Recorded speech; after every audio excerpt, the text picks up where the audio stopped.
The message arrived on a Tuesday morning. It came not through radio waves or digital signals, but through a strange ripple in space-time that appeared directly inside the United Nations headquarters in New York. The ripple formed into a small glowing cube that hovered in the middle of the emergency session. No one dared touch it at first. Then the cube spoke, its voice somehow clear in every language to every person present. "Greetings, people of Earth. The Galactic Council requests your presence. One representative shall be chosen. Coordinates follow." Captain Laura Bennett was eating breakfast in the Earth Defense Force cafeteria when the call came. She was 35 years old, with short brown hair and eyes that had seen more of space than most humans ever would. Her spoon stopped halfway to her mouth when her communication device buzzed with the highest priority alert she had ever received. "Captain Bennett, report to command immediately." 30 minutes later, she stood in front of 6 grim-faced world leaders on a secure video call. The president of the United World Coalition looked at her with a mix of pride and worry. "Captain, you've been selected as humanity's representative to the Galactic Council. We didn't even know such a thing existed until today." Laura felt her heart race but kept her face calm. "Why me, Madam President? You've had the most first contact experience of any captain in the fleet. You speak 5 languages. You've shown good judgment in difficult situations. And frankly, you're the best we got." 2 days later, Laura stood on the bridge of the EDF starship Defiant. Beside her were Frank Nelson, Earth's top diplomat, and Dr. Olivia Wright, the most brilliant scientist Earth had produced in generations. "Final checks complete, Captain," said the ship's pilot, Lieutenant Kevin Miller. "Course set for the coordinates provided." Laura nodded. "Engage jump drive." The Defiant slipped into fold space, the newly discovered method of faster-than-light travel that humanity had only mastered in the last decade. The stars outside stretched into lines of light, then vanished completely. "Jump successful," reported Lieutenant Miller. "Estimated arrival at Centaurus Prime in 23 hours. Dr. Wright approached Laura, her tablet displaying a stream of data. "Captain, I've been analyzing the little information we have about this council. 27 different species, all more advanced than us. Some have been spacefaring for thousands of years. And they've never contacted us before now," Laura said, her voice quiet. "Why now?" Frank Nelson joined them, his normally cheerful face serious. "In my experience, sudden invitations from powerful entities rarely bring good news." The journey passed intense preparation. The crew studied alien protocols, practiced diplomatic scenarios, and prepared defensive systems, just in case. When they arrived at Centaurus Prime, the sight took their breath away. A massive ring structure orbited the star, its surface gleaming with cities and docking bays. Ships of all shapes and sizes moved in careful patterns around it. "My God," whispered Frank. "There must be thousands of ships." "And we're the new kids on the block," Laura said, straightening her uniform. "Hail the station and request docking instructions." The response came immediately, guiding them to a bay near what appeared to be a central hub. As they docked, Laura noticed something odd. The other ships weren't moving. They were simply waiting. When Laura, Frank, and Olivia stepped through the airlock, they were met by a tall, blue-skinned being with 4 arms. It bowed slightly. "Welcome, humans of Earth. I am Coordinator Zex. Please follow me to the council chamber. The emergency session begins shortly." "Emergency?" Laura asked, falling into step beside the alien. "What kind of emergency?" Zex's large eyes blinked slowly. "The existence of all living things in our galaxy is at stake. The Council has made its decision. You are here to receive it." Around them, representatives from other worlds moved through the corridors. Laura noticed something disturbing. Many looked defeated. Some were openly weeping. "What's happening here?" she whispered to Frank. Before he could answer, they reached enormous doors that slid open to reveal a vast chamber filled with hundreds of alien species. At the center, on a raised platform, sat the Galactic Council. The council chamber was vast and circular. Thousands of seats rose in tiers around a central platform. Laura, Frank, and Olivia were guided to a small section marked with Earth's symbol, a simple blue and green circle. "Look at all these species," whispered Olivia, her eyes wide. "Some of them don't even look like they evolved in environments like ours." Laura counted at least 200 different types of beings. Some floated in bubbles of liquid. Others seemed to be made of living crystal or gas. Many looked more familiar, humanoid with 2 arms and 2 legs, though with wildly different features. A deep tone rang through the chamber. Everyone fell silent. From the ceiling, a platform descended. On it stood 7 beings who Laura guessed were the council leaders.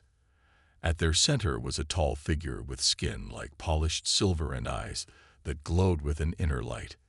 "I am High Chancellor Vorax," the silver being said, its voice somehow reaching every corner of the room without seeming loud. "For those newly arrived, I welcome you to the Galactic Council, the governing body of all civilized worlds in this galaxy." Frank leaned close to Laura. Notice how they waited until every representative arrived before starting. They want everyone to hear this at once. The High Chancellor continued. "Long-range sensors have detected what we feared most, the Void Eater's approach." A murmur of fear rippled through the chamber. On the massive screens around the room, images appeared of what looked like massive clouds of darkness moving between stars. For the newer members, the Void Eaters are ancient entities that feed on the energy of stars and planets. They enter our galaxy every 50,000 years. The last time, they consumed 1/5 of all inhabited worlds before returning to the deep void. Laura felt a chill. No wonder the other representatives looked so defeated. After centuries of study and calculation, Vorax continued, "The Council has determined the only viable solution. We must create an energy barrier at the galaxy's edge. This barrier will require immense power that can only be generated by the controlled destruction of certain planetary systems." The chamber erupted with voices. Some shouted in protest. Others merely wept. Vorax raised all 4 of his hands. "Silence. The decision is not made lightly. Our calculations are precise. 30% of inhabited worlds must be sacrificed to save the remaining 70%. Laura stood up. "Which worlds?" Her voice wasn't loud, but somehow in the moment of quiet that followed Vorax's words, it carried. The High Chancellor's glowing eyes turned to her. "You are the human representative, Captain Laura Bennett of Earth." Vorax nodded. "The selection was made using our most advanced algorithms. Factors included technological advancement level, population size, resource consumption, and potential for future galactic contribution." A list began to scroll on the screens. Laura scanned it quickly, her heart sinking. Earth was there, along with hundreds of other worlds. "This is not a request," Vorax said. "It is not a vote. It is the only way to ensure survival of the majority.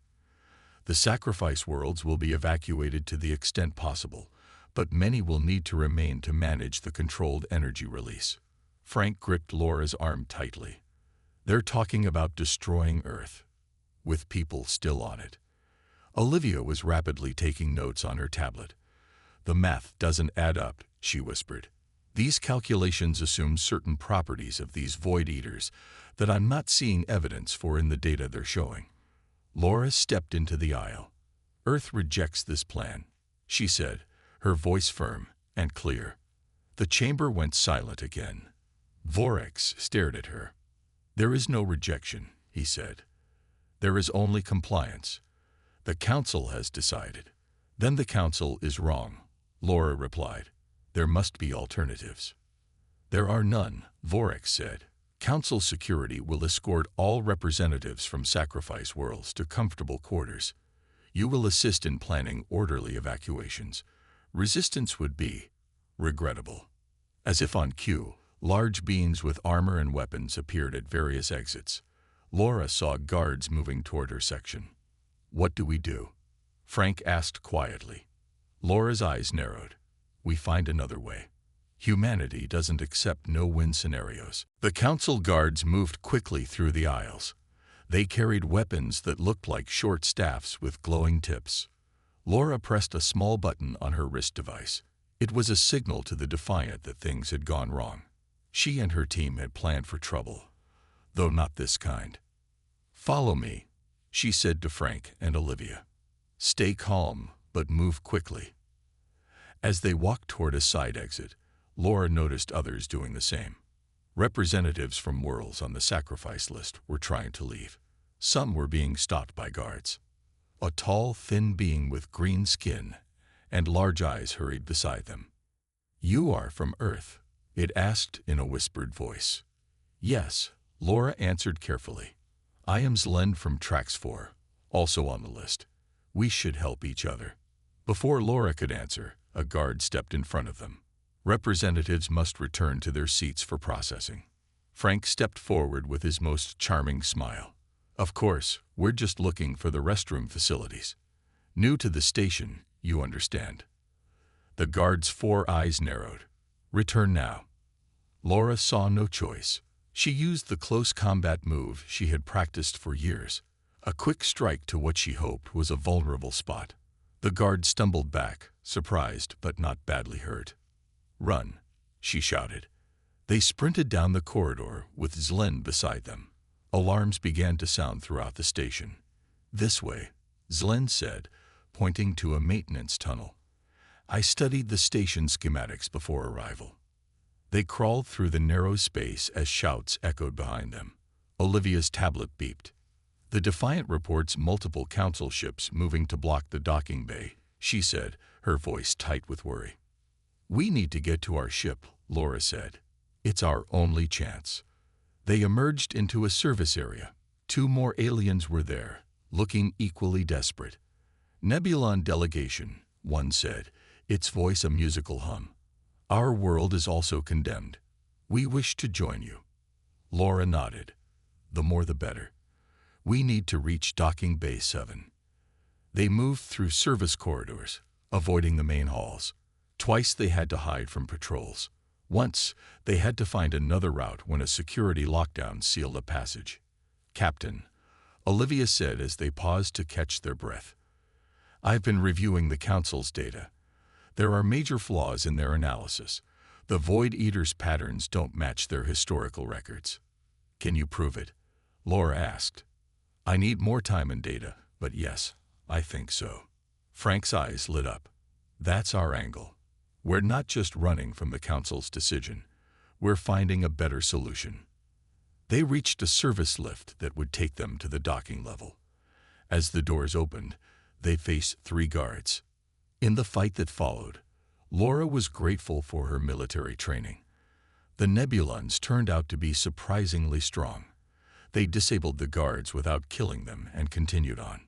Lieutenant Miller's voice came through Laura's communicator. "Captain, we're ready for emergency departure. Council ships are moving into position. We don't have much time." "We're almost there," Laura replied. "Prepare for immediate jump once we're aboard." They reached the docking bay to find it in chaos. Other ships were also trying to leave. Some were being boarded by Council forces. The Defiant stood with its engines glowing, ready for departure. Between them and the ship were a dozen guards. "Any ideas?" Frank asked, looking at the heavily armed forces. Laura studied the situation. "We need a distraction." As if on cue, an explosion rocked the far side of the bay. Alarms blared. The guards turned to look. "Now," Laura shouted. They ran for the Defiant's open hatch. Shots of energy flew past them. One hit Zlend in the leg, but the alien kept moving with help from Frank. They tumbled into the ship as the hatch closed behind them. "Go," Laura ordered as she reached the bridge. The Defiant broke free from its docking clamps. Lieutenant Miller's hands flew over the controls. The ship shot forward, dodging Council vessels. "Jump drive charging," reported the engineer. 30 seconds to jump capability." "We may not have 30 seconds, Laura said as enemy ships moved to intercept them. The Defiant shuddered as it took a hit. Then another. Jump drive ready. Call the engineer. Jump, Laura ordered. Get us out of here. The stars stretched into lines, and the Defiant vanished into fold space, leaving the Council station behind. The rebellion had begun. News spread quickly on Earth. The Defiant's emergency transmission reached the planet 3 days after their escape from the Council station. President Samantha Carter stood in the United World Coalition headquarters, her face grave as she addressed the global leaders. "The Galactic Council has decided that Earth must be sacrificed," she said. Captain Bennett and her crew refused this sentence. "They are now fugitives, as are we all if we choose to fight." The room was silent. Then an older man stood up.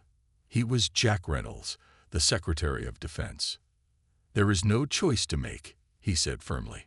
"We will not lie down and die for the convenience of ancient aliens." One by one, the leaders nodded in agreement. Earth would fight. President Carter called forward a tall, thin man with glasses and uncombed gray hair. "This is Dr. William Morrison, our leading physicist. He has been analyzing the data Captain Bennett sent back." Dr. Morrison cleared his throat. "The Council's plan is flawed," he said. "Their models assume the Void Eaters can only be stopped by a massive energy barrier. But Dr. Wright's initial findings suggest other possibilities." Screens around the room lit up with complex equations. "We need time," Dr. Morrison continued. "Time to study these entities. Time to develop alternatives. But first, we need to survive the Council's enforcement." The defense plans came together quickly. Every nation contributed resources. Old enemies became allies against a common threat. Space defense platforms that had once pointed at other countries now faced the stars. In orbit, the few warships of Earth's small fleet prepared for battle. They were joined by civilian ships converted for defense. Workers labored day and night to build more. President Carter went on global television to explain the threat. Panic was expected, but it didn't come. Instead, a wave of determination swept across the planet. "We have faced extinction before," the president said. "From world wars to climate disasters to asteroid threats. Each time, humanity has risen to the challenge. We will do so again." In cities around the world, scientists gathered to work on alternative solutions. They used the data from the Defiant to better understand the Void Eaters. Engineers designed new weapons and shields. No idea was too strange to consider. 7 days after the Defiant's escape, the first Council warships appeared in the solar system. They were massive, dwarfing Earth's largest vessels. "This is Council Enforcement Fleet Alpha to Earth," came the transmission. "Surrender and prepare for evacuation and controlled planetary destruction. Resistance will result in immediate action." President Carter's response was broadcast from every transmitter on the planet and repeated by ships throughout the solar system. "This is Earth. We reject your plan. We choose to fight the real enemy, the Void Eaters, not sacrifice the innocent. We invite all species to join us in finding a better solution." The Council warships moved closer. On the lunar base, Commander Patricia Adams watched the approaching fleet. Her finger hovered over the activation switch for Earth's new defense system. "Wait for my signal," came the president's voice. "Let them make the first move." The Council fleet commander's voice boomed again. "You have 1 hour to reconsider before we begin targeted strikes on military installations." But before the hour was up, something unexpected happened. 3 ships from the Council fleet broke formation.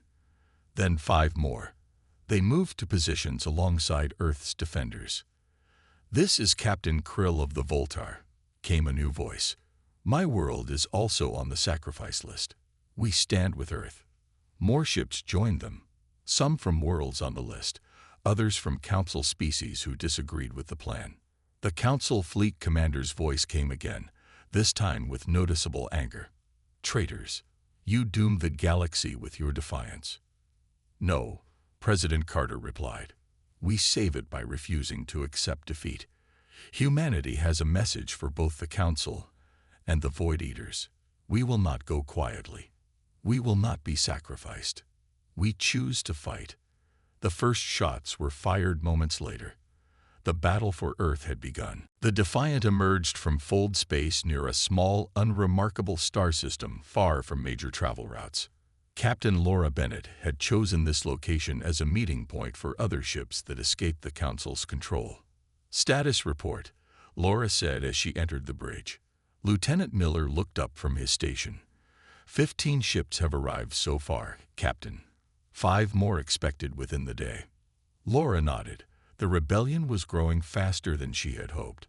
On the main screen, ships of various designs floated in formation. Some were sleek and clearly military. Others were blocky civilian vessels pressed into service. Frank Nelson approached with a tablet. "I've been talking with the other representatives. 7 different species have joined us so far. More are sending messages of support." "What about Earth?" Laura asked. "Any news?" Olivia Wright looked up from her workstation. "The latest transmission indicates Earth is under attack, but holding strong. Some Council ships have defected to their side." Laura felt a mix of pride and worry.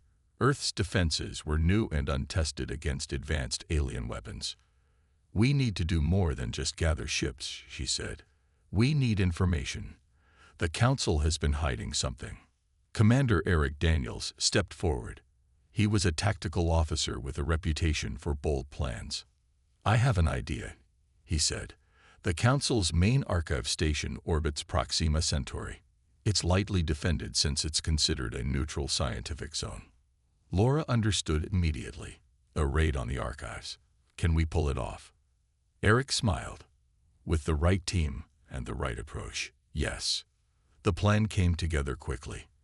The Defiant would lead a small team of fast ships to the archive station. While most created a distraction, a boarding party would enter the station and download the Council's records on the Void Eaters.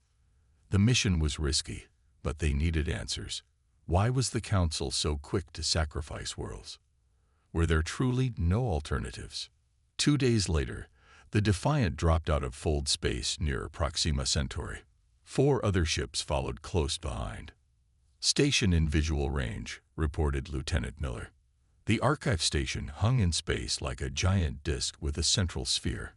It slowly rotated, its surface covered with data receivers and transmitters. "Only 2 patrol ships detected," said the sensor officer. "They're moving to intercept." "Tell the Sunfire and the Quickblade to engage the patrols," Laura ordered. "We'll head for the docking bay." Commander Daniels led the boarding team. They wore lightweight armor and carried non-lethal weapons. This was about getting information, not causing harm. "Remember," Laura told them before they left, "we need to show the galaxy we're better than the Council. No unnecessary force." The Defiant shook as it took fire from the station's defensive systems.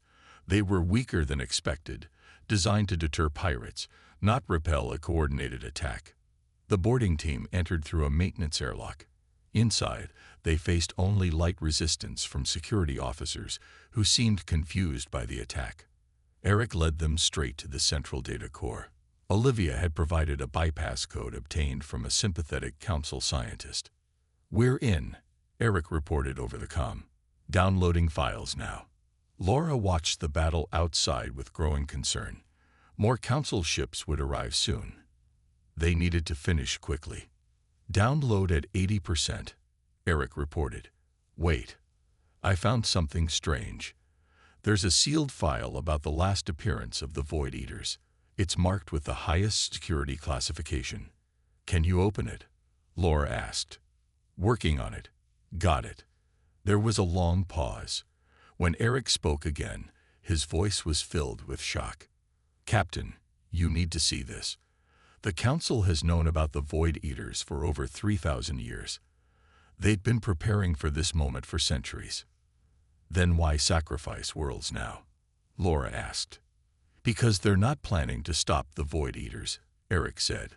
"According to these files, the Council's ruling species made a deal with them long ago.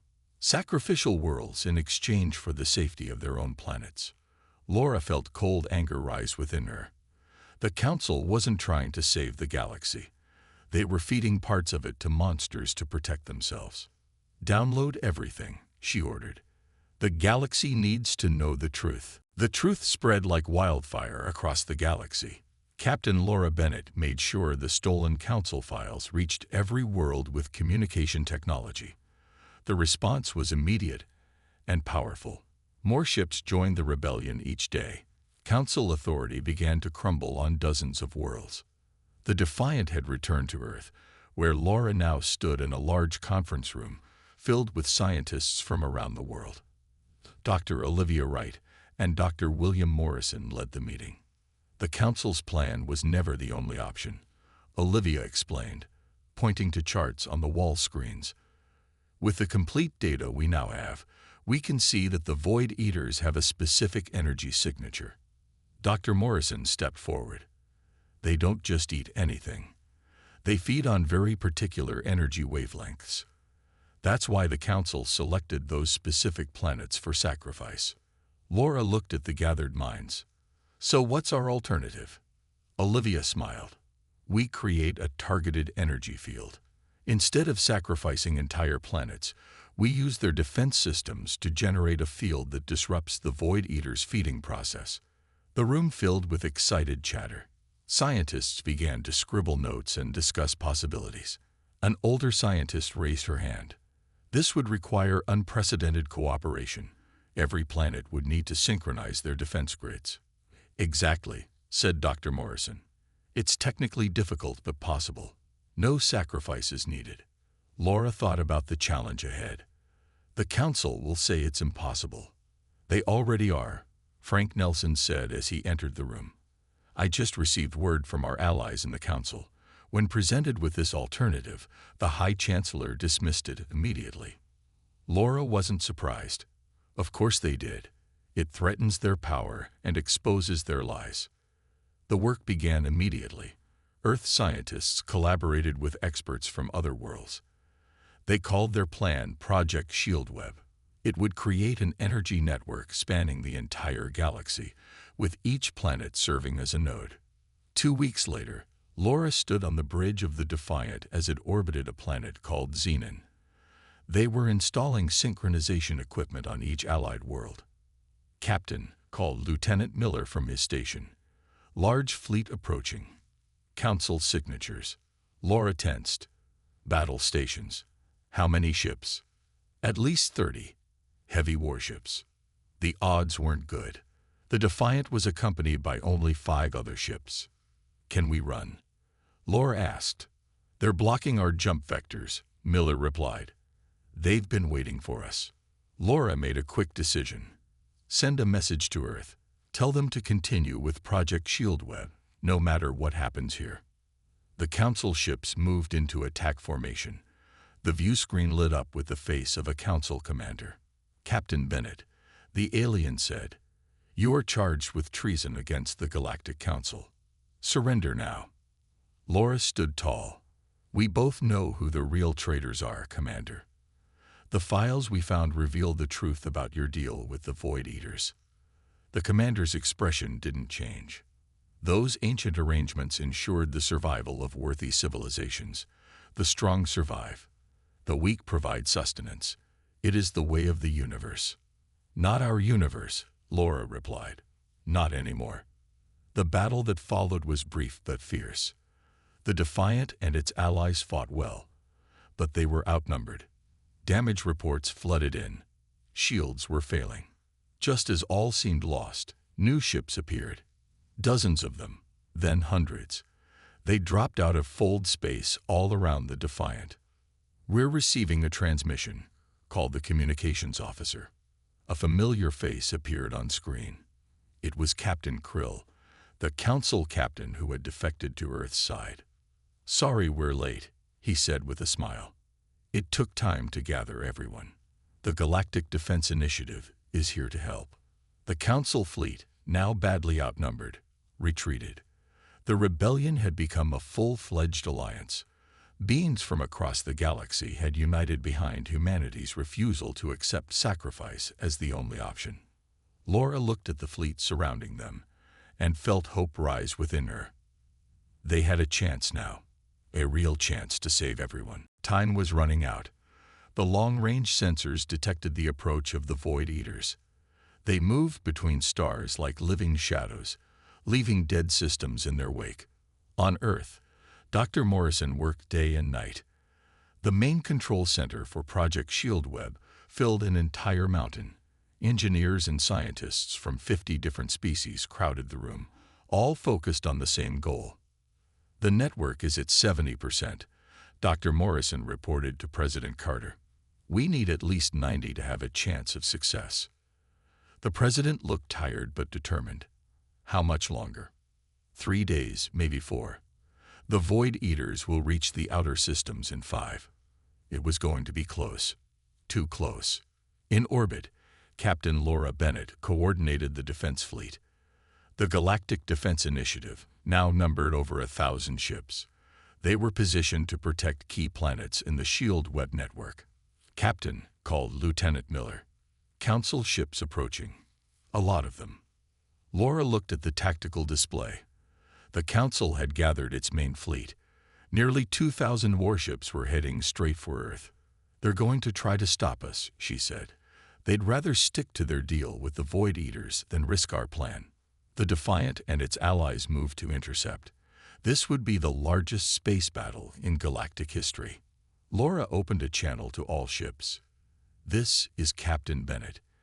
Today we fight not just for Earth, but for every world threatened by both the Council and the Void Eaters.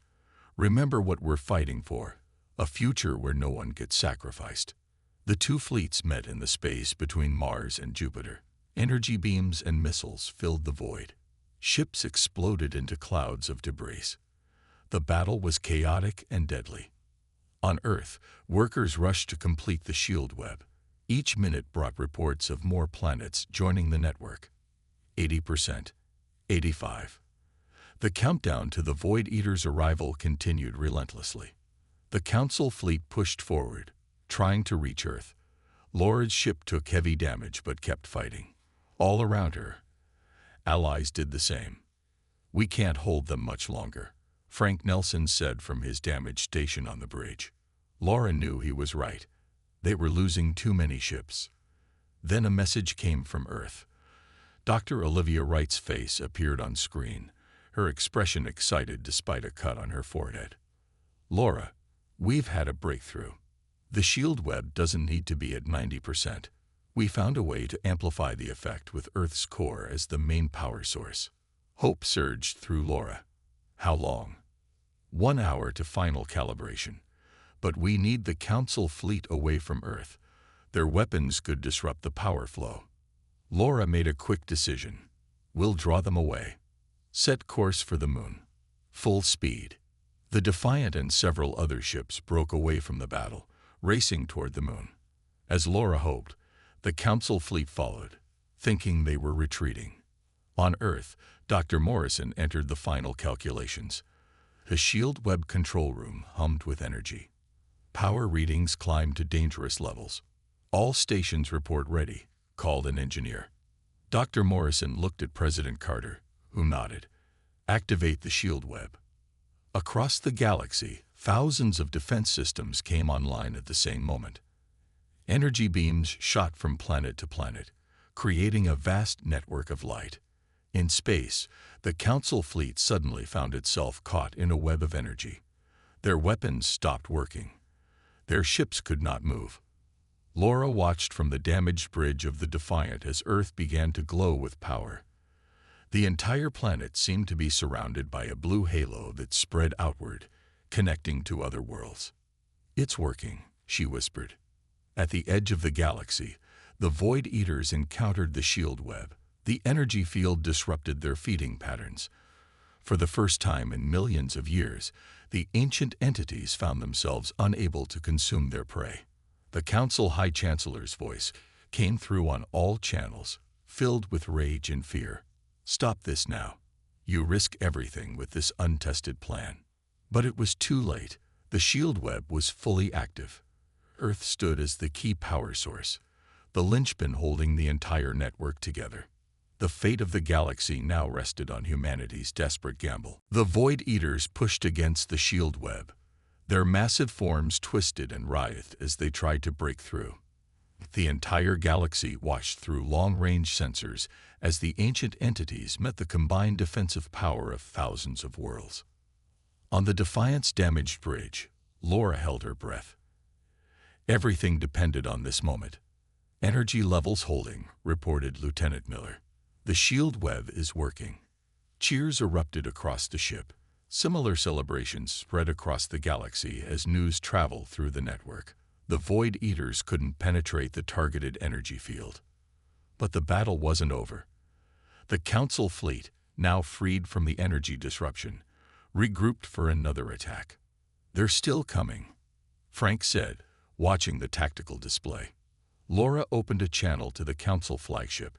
"High Chancellor Vorex, the shield web is working. The Void Eaters are being repelled without sacrificing a single world. Stand down your fleet." The silver face of Vorex appeared on screen. For the first time, Laura saw uncertainty in those glowing eyes. "Impossible," Vorex said. "Our calculations showed this could not work." "Your calculations were designed to support your deal with the Void Eaters," Laura replied. "We chose a different path." Around the Council fleet, more ships appeared. Hundreds of vessels from worlds that had remained neutral now joined the Galactic Defense Initiative. The balance of power had shifted decisively. One by one, Council ships lowered their weapons. Some captains openly defied Vorex's orders to continue fighting. The rebellion had become a revolution. At the edge of the galaxy, the Void Eaters began to retreat. The shield web followed them, pushing them back into the void between galaxies. On Earth, Dr. Morrison and Dr. Wright watched their monitors with growing excitement. "It's working better than we predicted," Olivia said. "The energy pattern is actually damaging the Void Eaters.